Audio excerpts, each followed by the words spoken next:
Hi, this is Scott. I really appreciate our sponsors because they make the show possible. Today's show is sponsored by Developer Express. Become a UI superhero with Dev Express, controls, and libraries. Deliver elegant .NET solutions that address customer needs today. By leveraging your existing knowledge, you can build next-generation touch-enabled solutions for tomorrow.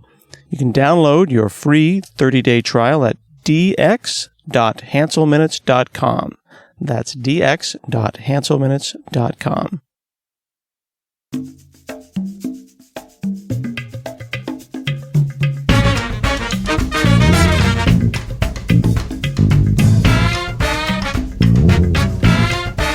From hanselminutes.com, it's Hansel Minutes, a weekly discussion with web developer and technologist Scott Hanselman. This is Lawrence Ryan announcing show number 474. In this episode, Scott talks with Dr. Sue Black about saving the historic Bletchley Park. Hi, this is Scott Hanselman. This is another episode of Hansel Minutes, and today we have the pleasure of talking with Dr. Sue Black. Thank you so much for taking the time. Hi, thanks very much for talking to me. Yeah, I learned about you not because of all of your other great work that you have done, but specifically about Bletchley Park, because I went and saw the movie, The Imitation Game, and was really struck by the story, and then tweeted about it, and then through a number of kind of great tweets, found out that the movie that I saw is in no way a documentary. True. Yeah, I mean, isn't that amazing? The great power of Twitter. I have to say straight off that I absolutely love Twitter, and Twitter was absolutely fundamental in the stuff that we did in trying to save Bletchley Park. So, yeah, Twitter's cool. Yeah, I was one of those things where you and I would tweet each other, and then people that we each knew would say, "You guys did you know each other?" Oh, it seems like a little cocktail party where people get to meet and people get to listen in on other people's conversations. Yeah, absolutely. I think of Twitter as like a big party, and but you can listen in on everybody's conversations, right? So that's so cool, and it was really cool because I didn't know you and you didn't know me, but loads of people knew both of us. So yeah, I thought that was great. Yeah, it's fantastic. So this movie, The Imitation Game, is a dramatization, and it has Benedict Cumberbatch, and it talks about Alan Turing and the work that was done not just by him, but by many, many people to solve the enigma. Can you talk about why this, what this movie expresses and why it's problematic? Well, I guess, my review basically stated that I both loved it and I hated it at the same time, the film. And I guess I'll start with the reasons I hated it. And that was just because it told the story in a very kind of simplistic way. It got lots of facts wrong. It kind of it was a bit clunky in parts where, for example, like the guy who was Turing's boss in the film was portrayed as this kind of evil guy. It's like you must have an evil guy in a film, right? Who's kind of there doing bad things. Whereas in fact, his boss was great, and surely the evil guy should have been Hitler, not Turing's boss, who was trying to help win the war and save lives. So it was a bit clunky and kind of a bit, it grated a bit, I suppose. And especially having met some of the people, relatives of the people involved. So in particular, this guy who was Turing's boss, I've met his grandson. And so, I know that his family were really upset about the portrayal of their granddad in the film. And, so this guy that was a hero is portrayed in the film as a villain. And there's just lots of, bits and pieces like that, which just weren't true. And surely the real story is good enough on its own. Why do you have to change it like that? So that was kind of, there were several negative things like that, and kind of everything was, obviously Turing was amazing, but it's like every major achievement was kind of made out that Turing made every single major achievement at Bletchley Park, whereas there were 10,000 people working there. And also most of the people that worked there were women, and so that wasn't really portrayed in the film. So I could go on and on and on. I'd like you to go on and on and on. That's why you're on the show. Okay. Yeah. Okay. Cool. So. Well, maybe we could talk for people who aren't familiar, but what is it important about the Enigma and the Lorenz ciphers, and what was so important about the government code and cipher school? Well, so basically, Bletchley Park was set up to break the German codes, and so Enigma and Lorenz were two of the machines that the Germans used. Bletchley Park was set up there with at the kind of the highest point with about 10,000 people working there, all working together to crack the codes. And, it was one of the major achievements of the Second World War, but everyone there was completely sworn to secrecy. And in fact, they were kind of not exactly threatened, but they were kind of shown somebody with a gun who would shoot them if they told anybody what was happening. And they had to sign the Official Secrets Act. And it was, like I was saying before, it was mainly women, and most of the code breakers were men, but it was like a big kind of industrialized code breaking process. And most of the people running those machines, which were the bomb machine, and Colossus, which were there as the code breaking machines, most of those machines were run by all those women. And the women actually were almost girls, because most of them were about 18 to 20. So they were very young women. And so, the film didn't get any of that across at all. And I suppose, why should the film portray everything exactly as it was? But I think it's important to tell that story, especially when it hasn't really been told before. If we'd seen lots of films that were much more truthful about what had gone on before, we would already know the true story. But because this is like the first major film about what happened at Bletchley Park, really, there is the film Enigma, but that wasn't really true to life either. So, because it's the first major film, it's like a massive opportunity to tell this amazing story. But what it actually did was told a story that was a bit like the truth, but not really, and kind of it just made it much too simple and didn't really give credit to lots of the people that really helped. And, Right. you get annoyed about that stuff if you know the true story. Well, when a movie comes out about a particular topic like this, it's an opportunity, and it's also a moment in time where there's not going to be another Bletchley Park Enigma movie for some number of years until someone does it again. And it's really important, I think, for listeners to know that it's not just that, there's some women involved and the women didn't get credited. 80% of the people working there, plus like thousands, 9,000 women. This isn't like 50-50 or 90-10. I mean, it was 80+%. It was mostly women doing this work. And in the film, there was largely one woman, Joan Clark, played by Keira Knightley, who was presented. Yeah, absolutely. So, you can see why anyone that knows the story would get a bit annoyed about that.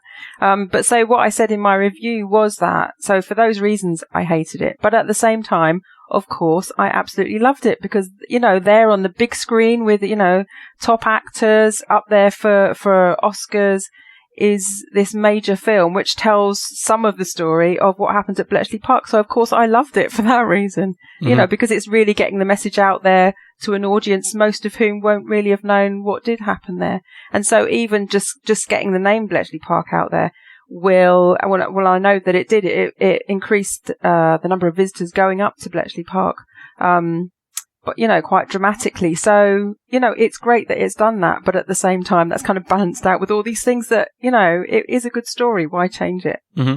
And so you say that it has changed the number of visitors. I mean, I know that I was familiar with Bletchley Park, but now after seeing it, it makes me want to go there and actually stand there. Yeah, absolutely. And I think that's the great sort of long-term thing that the film will do, really. Mm-hmm. Was cryptography, and please forgive my ignorance, but this is why I had you on the show, was it a really well understood thing in the late 30s, early 40s? Well, gosh, that's a good question. I don't actually know the answer to that. I mean, I think the people that they got up there from, like the major UK universities, so some people were experts in cryptography. Other people were experts in languages, of course, like Japanese, German. So I'm not an expert at wartime cryptography, I'm afraid. But if you want me to find someone to come on your show next time, then I'll find them for you. No, that would be a fine idea. I think that the mythology of Turing and why the movie changed the story, as a piece of fiction is really interesting, because certainly he was persecuted based on his lifestyle and then of course recently given a formal apology.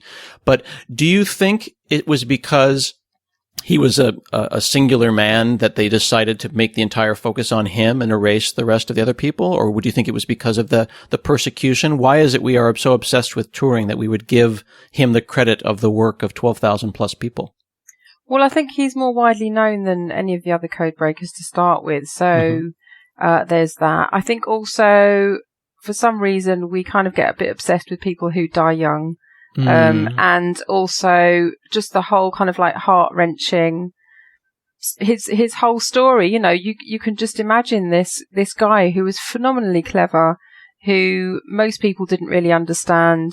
But I mean, I think he was respected at Bletchley Park, but it's kind of outside of that kind of world that maybe he wasn't so much. And that's where, like the police getting involved and all of that, and just how everything was in those times is just horrendous, isn't it, to us today, to think that that's actually not really that long ago that people were treated like that. I mean, I find it disgusting, really.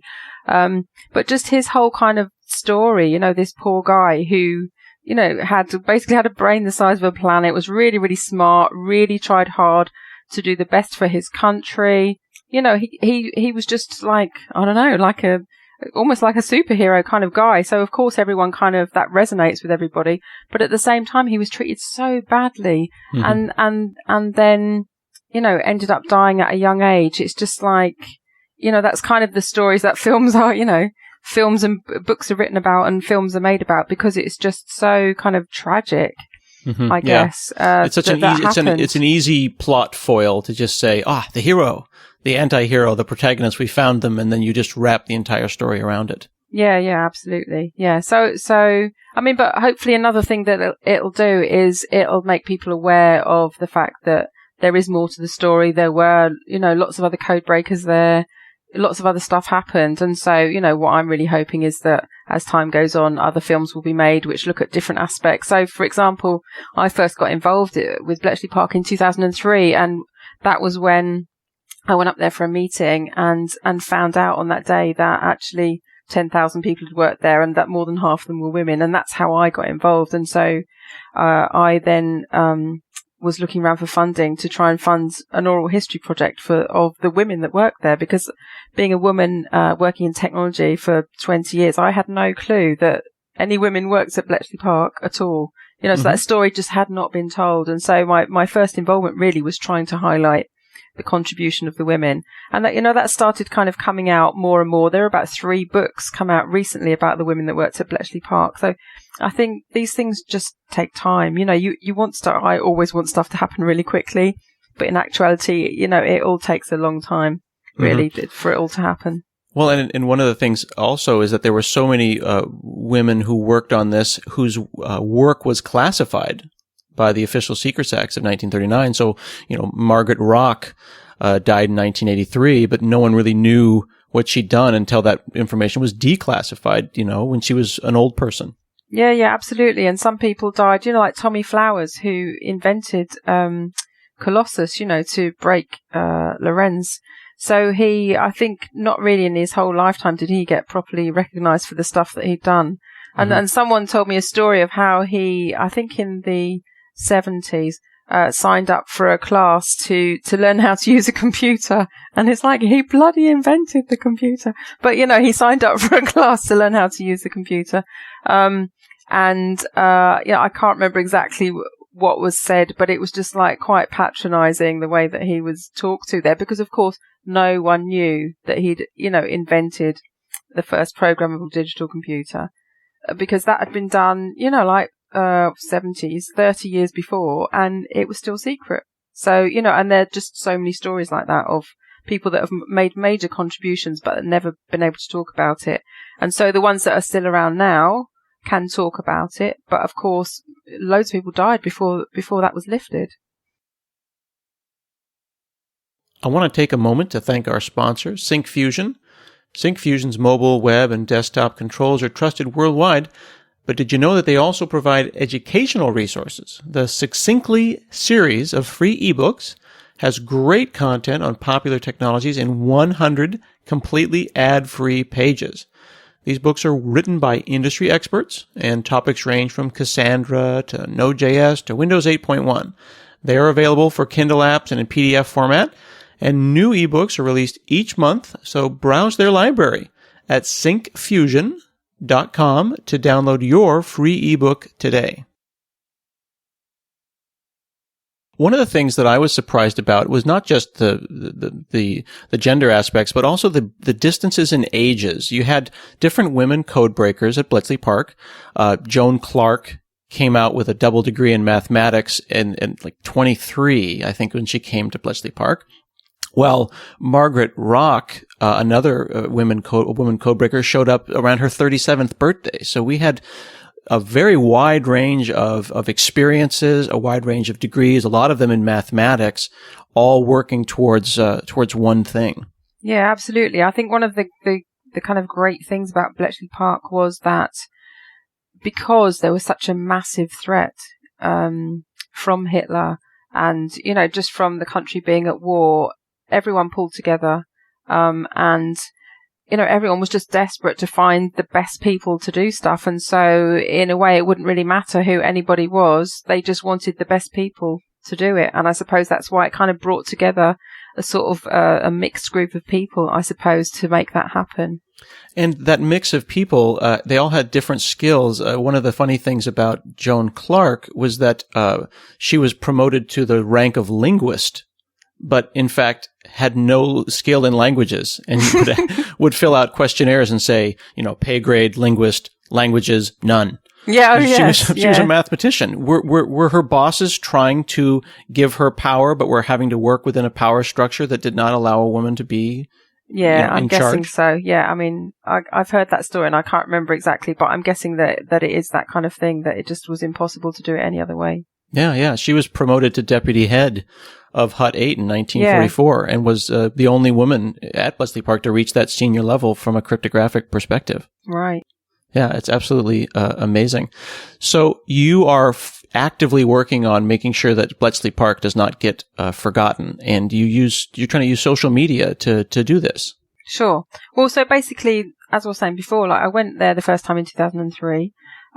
Came away having found out that more than 10,000 people worked there, and also that more than half of them were women, wanting to raise the profile of those women, find out more really about what happened.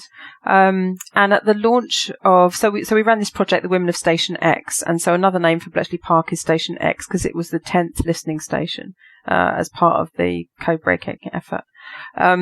So we got some funding, we interviewed some women that worked there, and then at the launch of our project in 2008, the director of Bletchley Park at the time, Simon Greenish, gave a talk, and he said that they were, his words were, they were teetering on a financial knife edge, so he wasn't sure if they would be able to stay open. And so I kind of, we had the launch and it was all great of this project, but I kind of went home thinking, well, that's not right. Why have they not got enough money? And then a few weeks later, I was invited up to Bletchley Park to a reception. And then I did a full tour, which I'd not done before, because it's a 26-acre site, I think. So, it's a big site with lots of huts, the mansion house, a lake. And so I did a proper tour around with a veteran who'd worked there, telling us all about what he'd done and stories of other people. And it was really just so interesting.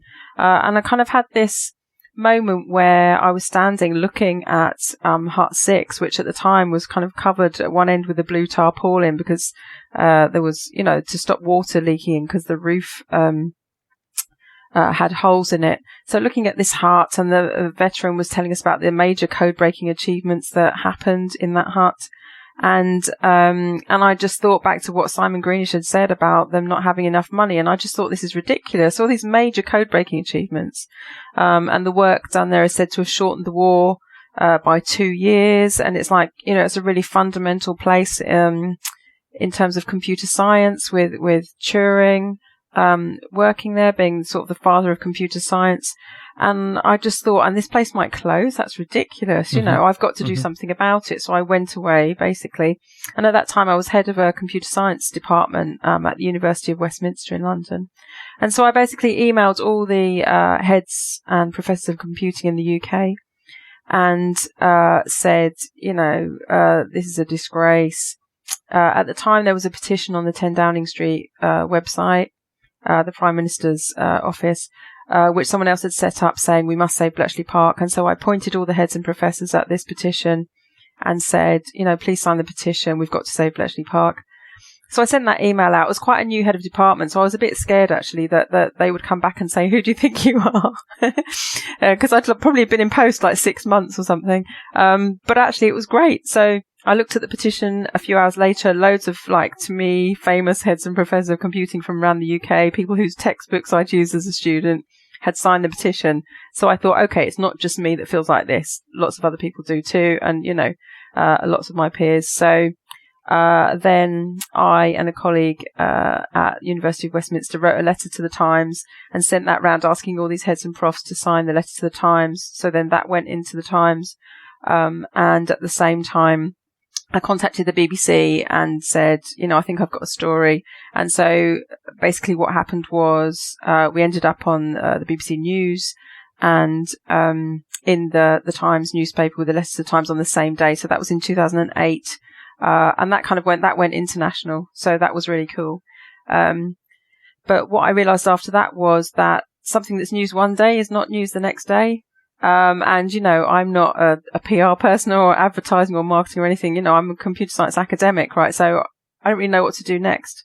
And I suppose what happened a few months after that was I started using Twitter and then realized quite quickly that actually that was a very good way to reach lots of people very quickly. And find people that were interested in Bletchley Park, because even the simplest thing is you can put Bletchley Park in and find everyone who's tweeting about it, so very quickly you can find people, you can build up a community, you can talk to those people, you can make stuff happen. And so basically then ran a campaign using Twitter in the main to make people aware of their situation. And got various celebrities involved and ran a campaign over about 3 years, really. Eventually getting Google involved. Google helped out. And in 2011, the director said that Bletchley Park was saved. So basically, they were on an even keel financially. And do you think it's sustainable now?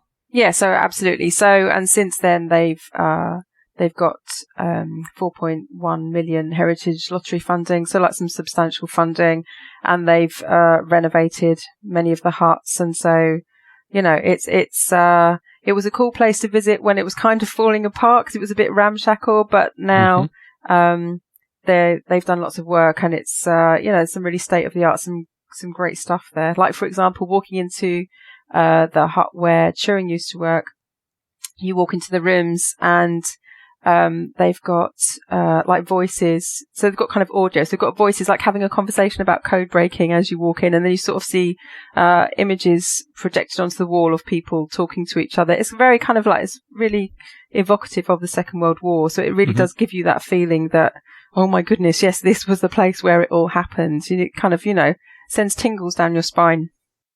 That's amazing. Yeah, Turing worked in Hut 8. And I'm looking online, there's pictures of these huts 10 years ago, right. 2004, 2005. And honestly, it looks like a poorly maintained children's summer camp. You know what I mean? It just looks like your uncle's bad garage, that building that's out back that just needs to be knocked down. Yeah, exactly. So when I talked to the BBC, I remember saying it looked like a garden shed that hadn't been looked after. So maybe that's the English equivalent. Yeah, absolutely. But now you've got big prominent signs that express, what the significance of each building is and why they're important. And they've even got the, bar and restaurant next to the mansion, and it is a proper museum, and we can go and visit. Yeah, absolutely. I mean, it's been open the whole time, but I think as time goes on, it becomes more and more like a proper national museum. Mm-hmm. If people should do this, and I'll put links in the show notes, but you should look at the size of these devices, and is it pronounced bomb? Bomb, yeah. Bomb. The E is silent. Yeah. It's massive. I mean, it's multiple refrigerator size device here, and to think that I can presume that the pocket supercomputer that I have next to me here, my iPhone, is literally many tens of thousands of times faster. Yeah. Yeah, absolutely. Yeah, they just look amazing. And actually, the first time I went, that's what I saw that really got me very excited was about 10 guys working away halfway through rebuilding the bomb machine, because all the machines were destroyed at the end of the war. And the plans were destroyed as well. So I think it took them 8 or 10 years, like about 20 people, to rebuild the bomb machine. Yeah, absolutely. Using and having to find those parts or craft those parts. Yeah, absolutely. So they found some, and some had to be remade because there'd been a change from imperial measurements to metric in the UK, in between the time when the original one was built. So, lots of parts, they just didn't exist anymore, so they had to actually have them made properly. That's amazing. And now you have if I understand correctly, a book coming out this spring called Saving Bletchley Park. How is that going? Yeah, that's cool. Well, so I've finished writing my part, so which is cool and a relief. It should be out in July is the timing we're saying at the moment. So that basically tells the story of the campaign. So the kind of stuff that I've just been talking about that we did with the BBC, with Twitter, getting people involved. It tells the story all the way through, the kind of adventures that I had along the way from 2003, 2008 up to the present day. And that's kind of intercut with the story of what happened at Bletchley Park during the war. So, you kind of get the two weaving in and out of each other, telling the story. So starting at the beginning of the war and people going up to Bletchley Park is one narrative, and the other narrative is me going up there, to start with and finding out about the place.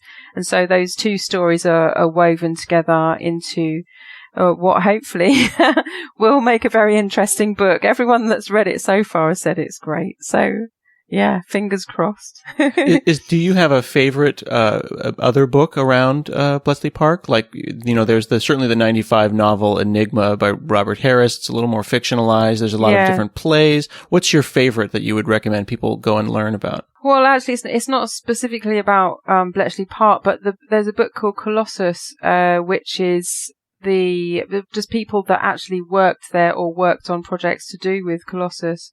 It's their actual stories of what they did and stuff. So I suppose maybe coming from a computing background, I just love to actually read people write down what they did and what happened. And it's really a collection of those kind of accounts all around Colossus. So yeah, that's probably my favorite. And that's the book by B. Jack Copeland? By Jack Copeland, yeah. Right. So that book is Colossus, The Secrets of Bletchley Park's Code-Breaking Computer. So this is a collection of kind of told in a suspenseful tone, but with the real people telling the stories about what really happened there when they were still around. Absolutely. Yeah, what they did and how they were involved and stuff. And is it pretty technical? Does it get into some of the details? I think it's got some technical stuff in it, but I think a general reader would be fine with it.